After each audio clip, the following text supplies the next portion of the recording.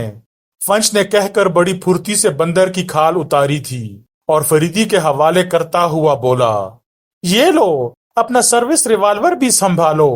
اس کے بعد وہ پھر اسی پوزیشن پر پہنچا تھا جہاں سے فائر کیے تھے اور دونوں ہاتھ اوپر اٹھائے ہوئے نیچے اترنے لگا تھا۔ ایک ہاتھ میں مشین پستول تھا۔ اس طرح وہ حمید کے پاس جا کھڑا ہوا، لیکن کسی طرف سے بھی کوئی سامنے نہ آیا۔ او ہو، تو یہ تم ہو، گنجی مرغی کی اولاد؟ کسی جانب سے سنگ کی آواز آئی۔ اچھی بات ہے، حمید کو ہوش میں لاؤ اور شمال کی طرف چل پڑو۔ فنچ نے مشین پستول ایک طرف رکھ دیا اور حمید کو سیدھا کرنے لگا۔ بوقت کامیابی ہوئی۔ حمید کا چہرہ نیلا پڑ گیا تھا اور وہ گہری گہری سانسیں لے رہا تھا۔ اس کی بائیں جیب میں ایک سربند ٹیوب موجود ہے، سنگ کی آواز آئی۔ اسے کھولو اور اس کا سیال اس کے حلق میں ٹپکا دو، ہوش میں آ جائے گا۔ فنچ نے حسب ہدایت ٹیوب حمید کی جیب سے نکالا اور منہ کھول کر حلق میں بھورے رنگ کا سیال انڈھیل دیا۔ خرخراہٹ کے ساتھ سیال حلق کی نالی سے گزر گیا۔ فنچ نے چاروں طرف نظریں دوڑائی تھیں، پھر اسی جانب دیکھنے لگا تھا جدھر سے سنگ کی آواز آتی رہی تھی۔ ہوش آتے ہی شمال کی جانب سنگ کی آواز پھر آئی۔ فنچ نے تیزی سے ہاتھ بڑھا کر مشین پستول اٹھا لیا۔ ذرا سی غلطی تمہیں بھی چھلنی کر دے گی، سور کے بچے، سنگ کی آواز آئی۔ تمہاری کھوپڑی بلٹ پروف نہیں ہے۔ یہ حقیقت بھی تھی، فنچ ننگے سر تھا۔ اس نے مشین پستول وہیں ڈال دیا جہاں سے اٹھایا تھا۔ حمید کے جسم میں جنبش ہوئی تھی اور وہ کراہ کر اٹھ بیٹھا تھا۔ تم؟ وہ فنچ کو دیکھ کر ہکلایا۔ وہ لوگ کہاں ہیں؟ خاموشی سے اٹھو اور شمال کی طرف چل پڑو۔ کیوں؟ یہی کہا گیا ہے۔ تو تم بھی پھنس گئے۔ پرواہ مت کرو۔ چلتے وقت فنچ نے اپنا مشین پستول اٹھانا چاہا تھا، لیکن اسے روک دیا گیا۔ سنگ کی آواز آئی تھی، اسے وہیں پڑا رہنے دو۔ یہ کہاں سے بول رہا ہے؟ پتہ نہیں، میں نے اوپر سے ان پر فائرنگ کی تھی۔ سب ادھر ادھر جا چھپے اور مجھ سے مطالبہ کیا کہ میں خود کو ان کے حوالے کر دوں، ورنہ وہ تمہیں چھلنی کر دیں گے۔ شمال کی طرف چڑھائی پر حمید کے قدم لڑکھڑا رہے تھے۔ پھر حمید اسے گریشی کے بارے میں بتانے لگا تھا۔ فنچ نے طویل سانس لے کر کہا، اگر یہ بات ہے تو یقینی طور پر وہ سیارہ یہیں سے مدار پر پہنچایا گیا ہوگا۔ کہیں نہ کہیں ان کا لانچنگ پیڈ بھی موجود ہوگا۔ خوب، یہ تو بڑی عجیب خبر ہے۔ تمہاری حکومت ٹھوس ایندھن کے ذخائر سے بے خبر ہے اور دوسرے لوگ ان سے فائدہ اٹھا رہے ہیں۔ حمید کچھ نہ بولا۔ کہتا بھی کیا کرنل کو بھی اس کا علم ہے؟ فنچ نے پوچھا۔ شاید گریشی انہیں بھی بتا چکی ہے، تو پھر شاید اسی لیے انہوں نے میرے ہاتھ میں دوربین تھما دی تھی۔ لیکن شمال مغرب کے پہرے دار پوری طرح چوکس ہیں، اور شاید ادھر انہوں نے کوئی الیکٹرانک آلہ بھی لگا رکھا ہے جو انہیں غیر معمولی نقل و حرکت سے آگاہ کر دیتا ہے۔ کیا وہ یہاں موجود ہیں؟ فنچ کچھ نہ بولا۔ اوپر پہنچے ہی تھے کہ 3 مسلح آدمیوں نے انہیں نرغے میں لے لیا اور پھر ایک طرف لے چلے۔ سنگ ہی ان میں موجود نہیں تھا۔ چلتے چلتے ایک بار پھر حمید لڑکھڑا کر گرا تھا اور فنچ نے محافظوں سے درخواست کی تھی کہ وہ کچھ دیر کے لیے رک جائیں۔ درخواست منظور کر لی گئی تھی اور فنچ نے حمید کو اٹھا کر بٹھا دیا تھا۔ تھوڑی دیر بعد سفر شروع ہوا تھا۔ فنچ محسوس کر رہا تھا کہ ان کا رخ شمال کی طرف ہے۔ پھر چلتے چلتے سورج غروب ہونے لگا تھا۔ حمید کی حالت ابتر تھی۔ فنچ اس کا حوصلہ بڑھاتا جا رہا تھا۔ ابھی کسی قدر اجالا ہی تھا کہ وہ ایک گہری وادی میں اترنے لگے۔ آہا، فنچ آہستہ سے بولا،